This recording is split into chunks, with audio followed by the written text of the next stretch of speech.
The thing about denial is that it protects you, right up until it doesn't. He tells himself it's just pregnancy hormones. That's what everyone says, right?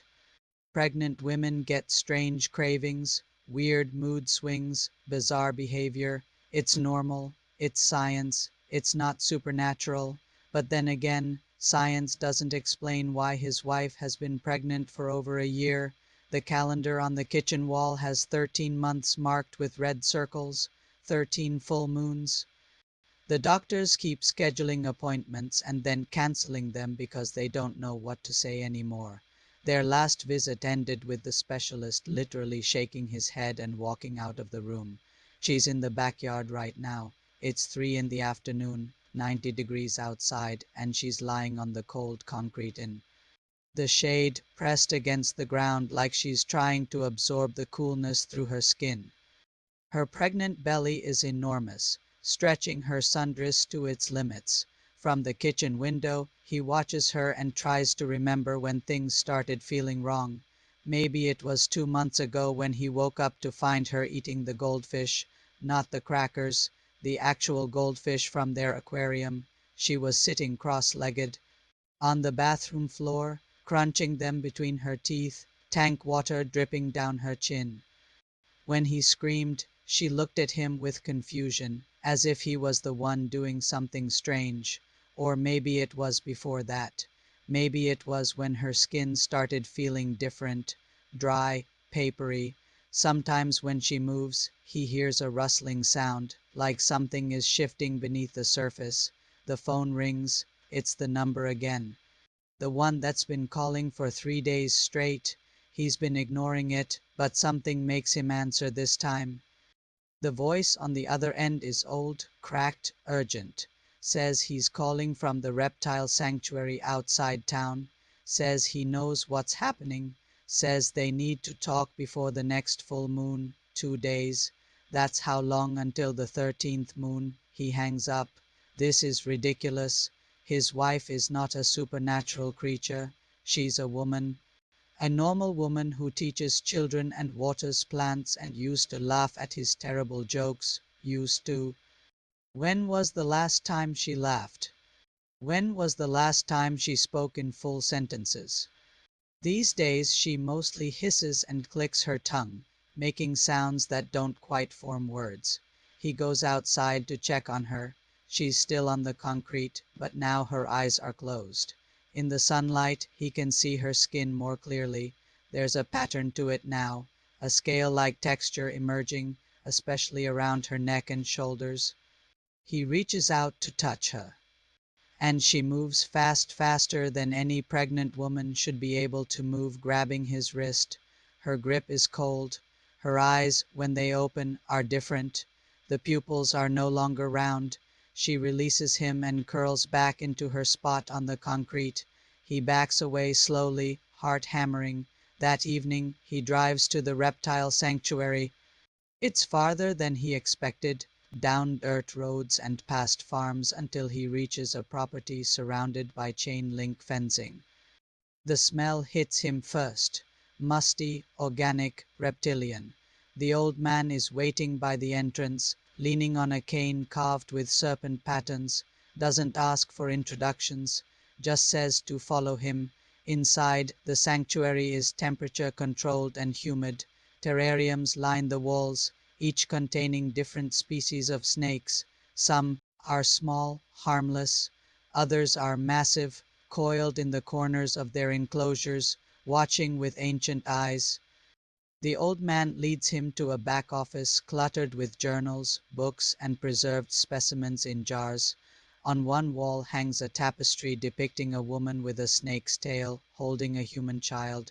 This is where the old man tells him everything about the spirits that have existed alongside humanity for millennia, about how some of them take human form to experience mortal life, mortal love, about how the snake spirits, in particular, have walked among humans for so long that even they sometimes forget what they are until they become pregnant. The pregnancy awakens something ancient in them. Their true nature surfaces. and after 13 lunar months, they give birth to something that is neither fully human nor fully serpent, something dangerous in those first hours of life, driven by pure instinct to attack, to defend, to kill anything perceived as a threat. The old man shows him photographs, newspaper clippings from different decades, different countries, always the same story. Husband found dead after wife gives birth to something inexplicable. The babies always disappear. The wives vanish, leaving behind only shed skin. He wants to argue, wants to call this madness, but he's seen the scales, he's felt her cold skin. He's watched her tongue flick out to taste the air. The old man gives him a choice.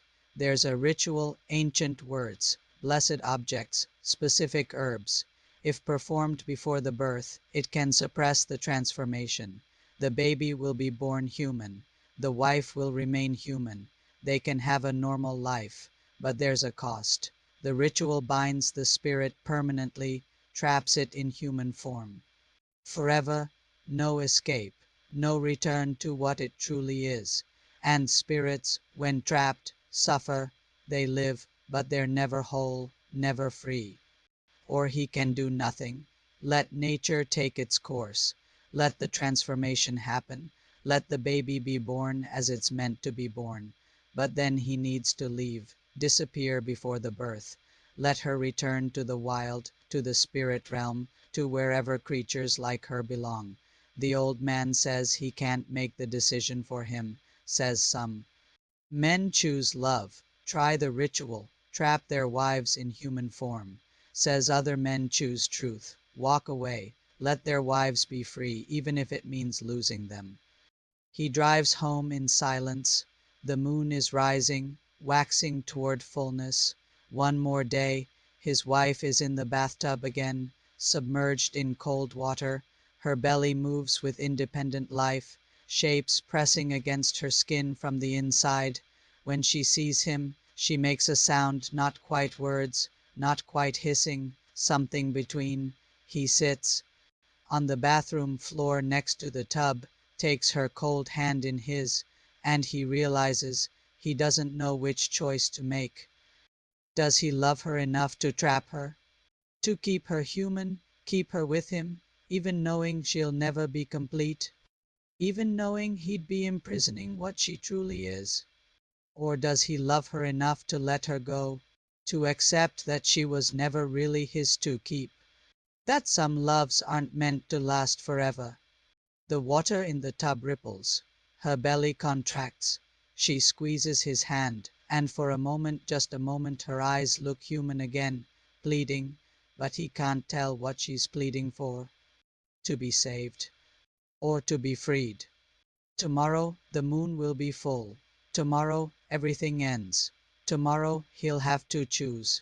But tonight he just sits with her, holding her hand, watching the shapes move beneath her skin, listening to the sounds she makes that might be words or might be something older than words. Tonight they're still together, still married, still whatever they were before everything changed. Tomorrow can wait. The moon rises higher, the water grows colder, and somewhere deep inside her belly, something ancient and hungry waits to be born. Some questions don't have good answers. Some loves don't have happy endings. And sometimes the only choice is which kind of goodbye you're brave enough to say.